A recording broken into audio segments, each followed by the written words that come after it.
पाकिस्तान हा मुस्लिम देश आहे। गेल्या 79 वर्षात ज्या नावांना हिंदू मंदिरांना पाकिस्तानमध्ये लपवण्याचा पुसण्याचा प्रयत्न केला, ती नावे आता त्याच देशाने स्वतःहून परत वर आणायला सुरुवात केली आहे।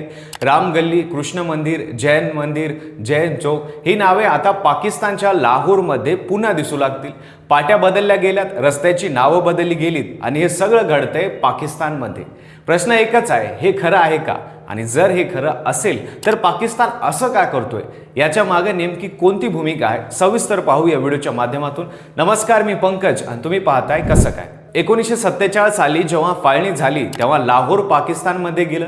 भारत आणि पाकिस्तानच्या बॉर्डर पासून अवघ्या 15 ते 20 किलोमीटरवर बसलेलं हे शहर लाहोर हजारो वर्षांपासून हिंदू, शीख आणि जैन संस्कृतीचा प्रभाव होता। मुघलांची सत्ता होती, नंतर महाराजा रणजित सिंगांची राजधानी होती। या शहराचा इतिहास खूप मोठा आहे, पण फाळणीनंतर जे घडलं ते वेगळं होतं। पाकिस्तान स्वतःला एक कट्टर इस्लामिक राष्ट्र म्हणून उभा करत होता आणि त्या प्रक्रियेत लाहोरमधल्या हिंदू, शीख, जैन खुना पुसण्याचं काम सुरू झालं। रस्त्याची नावं बदलली गेली, मोहल्ल्यांना नवीन ओळख दिली गेली। राम गल्ली झाली रहमान गल्ली, कृष्णनगर झालं इस्लामपुरा आणि जैन मंदिर चौकाचं नाव बदलून ठेवलं बाबरी मस्जिद चौक। हे फक्त नाव बदललं नव्हतं, हा इतिहास बदलण्याचा प्रयत्न होता। लाहोर या शब्दाचा स्वतःचा इतिहास अत्यंत मोठा आहे। लव अवर्ण असा या शब्दाचा मूळ उगम सांगितला जातो। भगवान श्रीरामाचा पुत्र लव याच्या नावावरून लाहोर हे नाव पडलं असल्याचं अनेक पार्शियन ग्रंथांमध्ये नोंद आहे। त्याच पद्धतीनं कसूर हे शहर रामपुत्र कुशाच्या नावावरून तयार झालं। म्हणजे ज्या शहरात पाकिस्तानला इस्लामिक रंग द्यायचा प्रयत्न केला त्या शहराचं मूळ नावच हिंदू परंपरेतून आलेलं आहे। आता प्रश्न येतो की अचानक नावं बदलायची काय गरज भासली? याचं उत्तर माणसांच्या स्मरणशक्तीला आहे।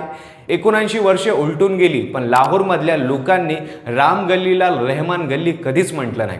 कृष्णनगरला इस्लामपुरा कोणी म्हणत नव्हतं। सरकार बदललं, पाट्या बदलल्या, पण लोकांच्या तोंडातली नावं बदलली नाही।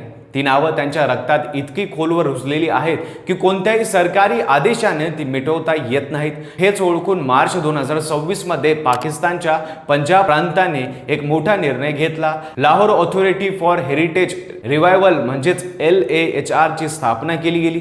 हा प्रकल्प साधा सुद्धा नव्हता। 50,000 कोटी पाकिस्तानी रुपयाचा हा महाकाय उपक्रम आहे, ज्यात लाहोरची जुनी ओळख परत मिळवण्याचा प्रयत्न केला जातोय। या प्रकरणाचे प्रमुख आहेत माजी पंतप्रधान नवाज शरीफ, त्यांची मुलगी मरियम नवाज पाकिस्तानच्या पंजाब प्रांताची मंत्री आहे आणि तिने हा प्रकल्प सुरू केला। पंजाब कॅबिनेट बैठकीत हा निर्णय घेण्यात आला। मरियम नवाजने स्पष्ट केलं की युरोपियन देश आपल्या शहराची जुनी नावे जपतात, त्यांचा इतिहास जपतात।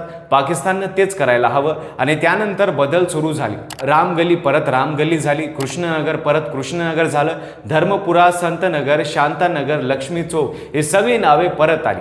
बाबरी मस्जिद चौकाची पाटी जैन मंदिर चौकाची जागा घेऊ लागली। लॉरेन्स रोड परत लॉरेन्स रोड झाला।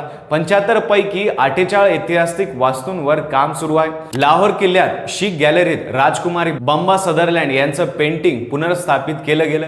खरक सिंग हवेलीत मूळ नाव परत आलं। बादशाही मशिदीजवळच्या गुरुद्वारांचं संवर्धन केलं गेलं।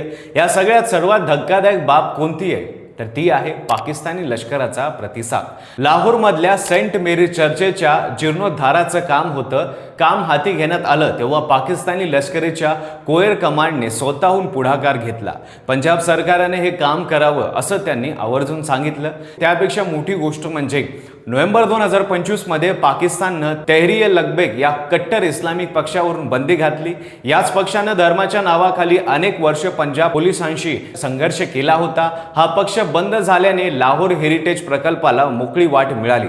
म्हणजे पाकिस्तान फक्त नाव बदलत नाही तर बदलाचे एकापेक्षा जास्त संकेत एकत्र येताना दिसतात। या सगळ्या पाकिस्तानमध्येच मिश्र प्रतिसाद मिळतोय। LAHR चे सेक्रेटरी कमरान लष्करी म्हणतात की नाव बदललेलं असलं तरी लोक त्याच जुन्या नावाने ओळखत राहिले। हेच वास्तव आहे आणि हेच मान्य करणं हे सुद्धा एक प्रकरणाचं धाडसाचा निर्णय आहे। लाहोरमध्ये आता 115 अधिकृत हेरिटेज इमारती आहेत। लाहोर पासून 7 किलोमीटर लांब जुन्या तटबंदीचं पुनर्निर्माण होणार आहे। शहरातले 20 तारांचे जंजाळ जमिनीखाली नेले जाणार आहेत। लाहोरच्या 8 ऐतिहासिक वेशींचे नूतनीकरण मरियम नवाज यांनी जाहीर केलं आहे। पण याच्या मागे फक्त इतिहास प्रेम आहे असं म्हणणं थोडं भावरडेपणाचं ठरेल। पाकिस्तानची आंतरराष्ट्रीय प्रतिमा आज एका कट्टर इस्लामिक राष्ट्राची आहे।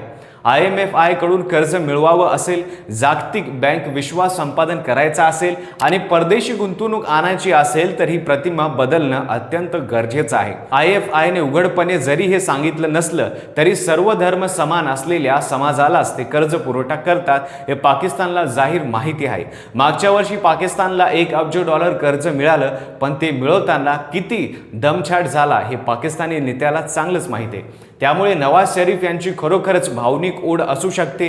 ते भारतात येतात तेव्हा भारतीय लोक लाहोरमधल्या जुन्या गल्ल्यांच्या आठवणी काढतात असं त्यांनी स्वतः सांगितलं होतं. आता वयाच्या उताराधारात त्यांना हे बदल घडवायचे आहेत, पण त्याचबरोबर आर्थिक उपहार्यता हे देखील तितकंच मोठं कारण आहे.